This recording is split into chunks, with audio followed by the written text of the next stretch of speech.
একাদশ শ্রেণীর তোমরা জানো যে বিগত দিনে আমরা বাংলা, ইংরেজি, পল সায়েন্স, জিওগ্রাফি, হিস্ট্রি সমস্ত সাজেশন দিয়েছি এই বিষয়গুলোর।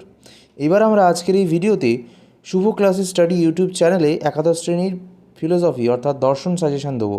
সেখানে দর্শনের দুটি পার্ট রয়েছে, একটা হচ্ছে পাশ্চাত্য দর্শন আর একটা হচ্ছে ভারতীয় দর্শন। সেখান থেকে সম্ভাব্য ইম্পর্টেন্ট প্রশ্নগুলিকে আজকের এই ভিডিওতে দেখিয়ে দেবো।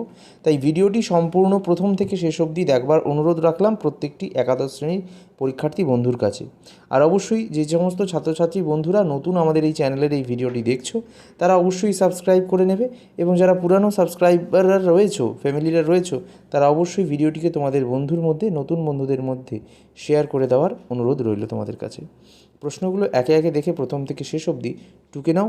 আর কোটি কোটি চ্যানেলের মাঝে তোমাদের মন থেকে যাতে এই চ্যানেলটি না হারিয়ে যায়, তাহলে অবশ্যই সাবস্ক্রাইব করে নাও। প্রথম পাশ্চাত্য দর্শন সাজেশন 2024। প্রথম প্রশ্ন হচ্ছে, কারণ ও কার্যের সম্বন্ধকে বুদ্ধিবাদীরা কীভাবে ব্যাখ্যা করেছেন, সমালোচনা সহ ব্যাখ্যা করো।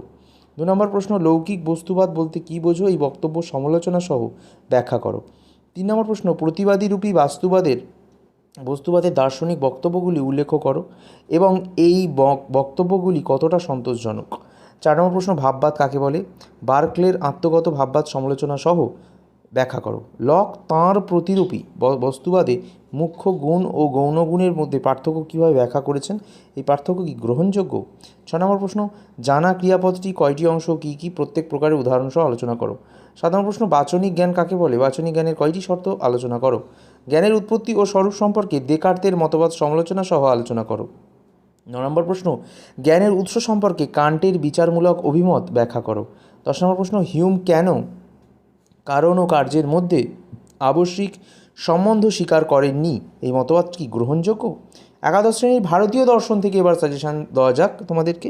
প্রথম প্রশ্ন, রবীন্দ্রনাথের মানব দর্শনের মূল উৎসগুলি উল্লেখ করো এবং বিশ্লেষণ করো। অনুমিতি কাকে বলে, অনুমিতি ক্ষেত্রে পক্ষ, সাধ্য, হেতু পদের ভূমিকা উল্লেখ করো। ব্যাপ্তি কাকে বলে, ব্যাপ্তি গ্রহ কীভাবে জানা যায় তা আলোচনা করো। নির্বিকল্পক ও সবিকল্পক প্রত্যক্ষের মধ্যে পার্থক্য লেখো। নির্বিকল্পক প্রত্যক্ষকে কীভাবে জানা যায়। ন্যায় দার্শনিকগণ প্রত্যক্ষের যে লক্ষণ দিয়েছেন তা ব্যাখ্যা করো। বিবেকানন্দ কর্মযোগের ধারণার ভিত্তি হলো প্রয়োগমূলক বেদান্ত, এটি ব্যাখ্যা করো। 7 নম্বর প্রশ্ন হচ্ছে, কর্মযোগ বলতে কী বোঝো, বিবেকানন্দ কীভাবে কর্মযোগ অনুশীলনের মাধ্যমে মুক্তি লাভের কথা বলেছেন। 8 নম্বর প্রশ্ন, মানুষের ধর্ম সম্পর্কে রবীন্দ্রনাথের বক্তব্য ব্যাখ্যা করো।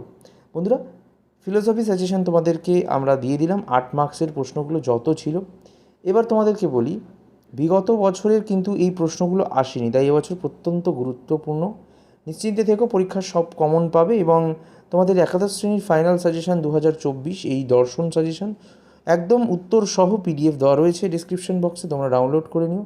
শুভ ক্লাসেস স্টাডিজ সাজেশন চ্যানেলটিকে এইভাবেই তোমরা সাবস্ক্রাইব করে রাখো নতুন নতুন সাজেশন ভিডিও পাওয়ার জন্য।